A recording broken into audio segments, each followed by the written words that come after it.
belajar sama saya ya. Kemarin kan kalian belajar sama Bu Disti. Nah kalau sekarang kalian belajar sama saya. Kalian udah pernah kenal saya apa belum? Belum. Jadi perkenalkan, saya Anita Maharani. Kalian bisa panggil saya Budita. Dari sini saya belum kenal kalian. Coba kalian perkenalan dulu mulai dari kamu. Perkenalkan, nama saya Iqbal Sunarto. Oh, bisa dipanggil Iqbal. Kamu? Perkenalkan, nama saya Dani Saputra Wijaya, bisa dipanggil Dani. Perkenalkan, nama saya Rizal Nadia, biasa dipanggil Ina.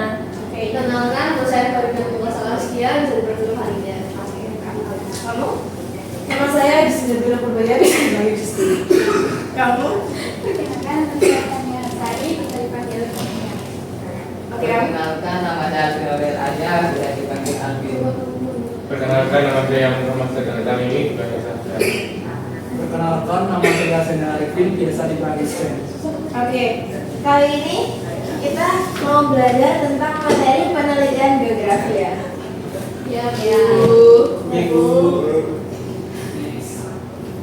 Nah, di penelitian geografi itu ada pengertian penelitian, jenis-jenis penelitian, pengamatan fenomena, dan membuat laporan. Kalian ada yang udah pernah coba bikin laporan apa belum? Belum. Berarti belum tahu ya. Belum. Oke, next. Nah, penelitian geografi. Penelitian geografi. Penelitian itu merupakan kegiatan ilmiah yang dilakukan untuk menguji kebenaran dan memecahkan permasalahan geografi secara sistematis sebagai objek penelitian. Nah, ciri khas khususnya itu ada 3, yaitu pembuatan dan penggunaan peta, kemudian ada observasi lapangan, dan yang ketiga ada penentuan model dari hasil analisis penelitian.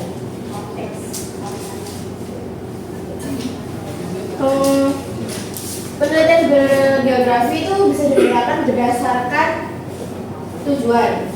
Nah, kalau dibedakan berdasarkan tujuan, dia ada 3, yaitu penelitian eksploratif, ada penelitian deskriptif, dan juga ada penelitian eksplanatif. Kemudian dibedakan berdasarkan bentuk dan metode pelaksanaannya juga. Ada 3 juga, ada studi kasus, ada survei, dan ada eksperimen. Kemudian yang ketiga, berdasarkan metode penelitiannya. Ada 2 metode penelitian, yaitu kualitatif dan kuantitatif. Di sini ada yang tahu nggak metode penelitian kualitatif itu apa? Kualitatif berdasarkan itu analisis. Oh ya, Kualitatif betul. berdasarkan apa? Kalau yang kualitatif, ada yang tahu? Nggak ada ya? Oke, nanti kita bahas ya. Next. Nah, kita masuk ke langkah-langkah untuk menyusun penelitian geografi ya. Yang pertama itu kita menentukan masalah, kemudian menyusun rumusan masalah. Yang ketiga, kita memberi judul penelitian. Yang keempat, kita menyusun tujuan penelitian. Yang kelima, kita menentukan variabel penelitian. Kemudian menentukan landasan teori. Ya. Kemudian kita melakukan perumusan hipotesis, lalu menentukan populasi dan penarikan sampel. Nah, biasanya kita menentukan populasi sama narik sampel itu di lapangan. Kayak misal kita menyusun penelitian geografi di suatu daerah, kita datang ke suatu daerah tersebut dan kita menentukan populasi dan menarik sampel untuk dimasukkan ke dalam penelitian geografi tersebut. Kemudian kita mengumpulkan data menggunakan teknik tertentu, kemudian kita mengolah data tersebut, dan yang terakhir kita menganalisis data tersebut. Nah, next, apa aja sih isi dari laporan penelitian geografi? Kalian sebenarnya udah pernah tahu belum isi-isinya itu apa aja sebelum saya tampilin di sini? Jadi ini baru pertama kali ya. Iya. Nah, isinya itu ada bab 1 itu pendahuluan, bab 2 itu landasan teori, bab 3 metodologi penelitian, bab 4 analisis data, bab 5 simpulan dan saran. Kemudian ada daftar pustaka dan lampiran. Nah, setelah ini saya akan kasih kalian video buat ngasih tahu kalian cara untuk menyusun laporan penelitian biografi. Disimak ya, nanti kita terakhir ada tanya jawab. Ini adalah bagian pembuka. Bagian pembuka harus berisi judul. Judul penelitian dirumuskan dalam bentuk pernyataan yang mengandung permasalahan dan memiliki dua jenis variabel, yaitu variabel bebas atau X dan variabel terikat atau Y. Untuk judul ini sendiri sudah pernah kita bahas pada video yang kedua. Kemudian yang kedua adalah halaman pengesahan. Biasanya halaman pengesahan itu bisa ditandatangani atau disahkan oleh kepala sekolah. Kemudian gambar berikutnya adalah halaman persetujuan. Untuk halaman persetujuan ini disahkan atau disetujui oleh guru pembimbing. Apabila mahasiswa biasanya disetujui oleh pembimbing 1 dan pembimbing 2-nya. Kemudian yang keempat adalah kata pengantar. Yang kelima adalah abstrak. Abstrak adalah atau berisi mengenai penelitian yang meliputi proses dan hasil. Kemudian daftar isi, daftar gambar, daftar tabel, dan daftar lampiran.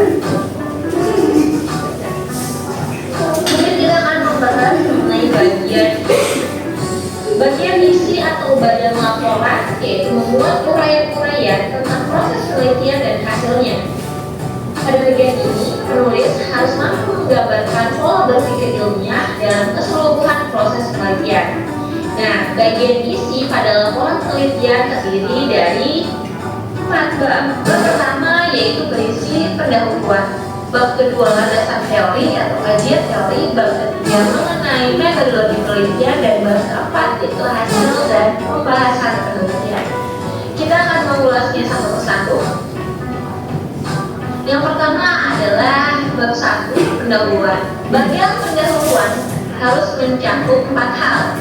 Dan latar belakang masalah. Latar belakang masalah berisi uraian mengenai masalah yang akan diteliti.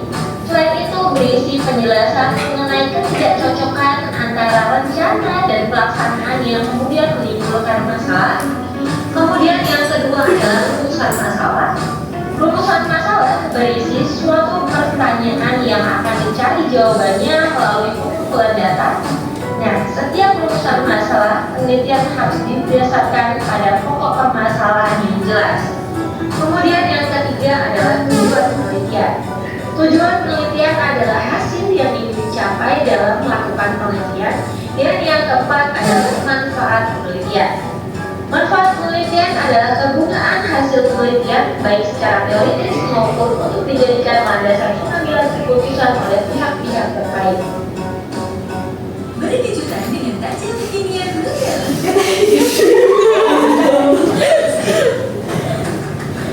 Kebangsa ya.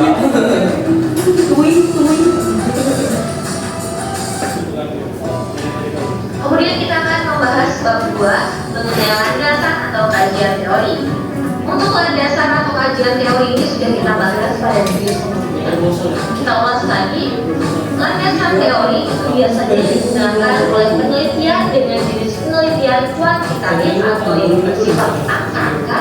Sedangkan kajian teori ini biasanya digunakan untuk jenis penelitian kualitatif yang lebih ke kata-kata atau deskripsi. Untuk bab 2 sendiri terdiri atas beberapa bagian. Ada yang namanya tinjauan pustaka. Tinjauan pustaka adalah dasar-dasar teori yang menjadikan acuan dalam melaksanakan penelitian.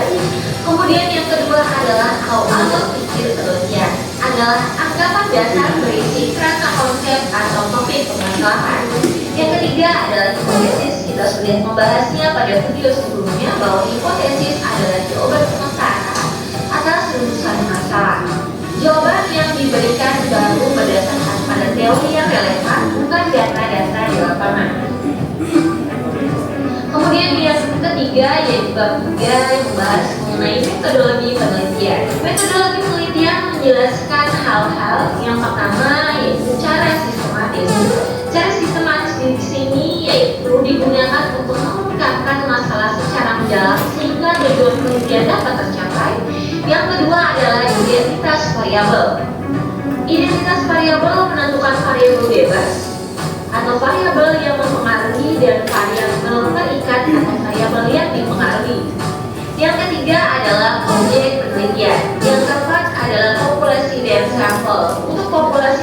hal ini sudah kita bahas pada video sebelumnya, bahwa populasi di sini adalah keseluruhan objek penelitian, sedangkan sampel adalah perwakilan atau sebagian populasi yang dianggap mampu untuk mewakili dari populasi tersebut. Yang kelima adalah teknik pengumpulan data. Teknik pengumpulan data ini misalnya seperti observasi, wawancara, angket, itu sudah kita bahas pada video sebelumnya. Kemudian ada yang namanya instrumen penelitian.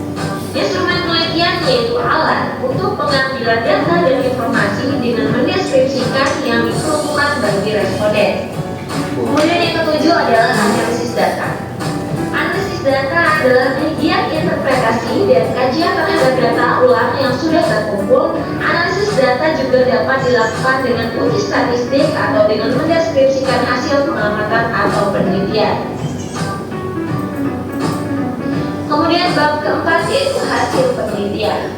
Setelah kita merumuskan masalah atau membuat rumusan masalah yang berupa pertanyaan, kemudian pada bab ini pertanyaan-pertanyaan yang sudah dirumuskan tersebut dijawab pada bab 4 berupa hasil dari pertanyaan tersebut dan dijabarkan sesuai dengan pembahasan yang terkait.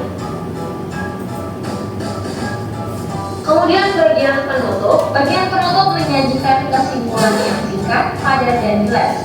Kesimpulan menunjukkan implikasi, hubungan dan hasil dari uraian yang telah dibicarakan. Kemudian penulis menuliskan saran hasil penelitian. Kemudian dilanjutkan dengan melampirkan daftar pustaka. Daftar pustaka adalah kumpulan sumber teori dan bahan bacaan yang dicatat dengan susunan berdasarkan kaidah penulisan yang benar. Selanjutnya yaitu melampirkan lampiran. Nah, lampiran di sini adalah sebagian perangkat bahan penunjang laporan yang dimasukkan terpisah dengan laporan penelitian.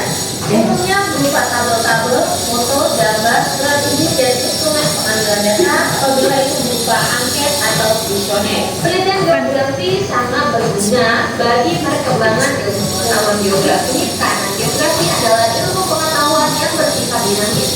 Misalnya, Nah, udah tahu kan ya cara menyusun penelitian geografi.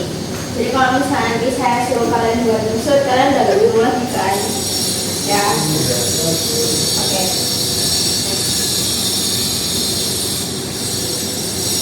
Nah, ini ada soal buat kalian.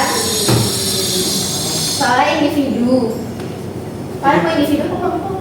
Kalau bisa satu kelas mau. Oke, kelompok deh, satu kelompok 2 orang, ya.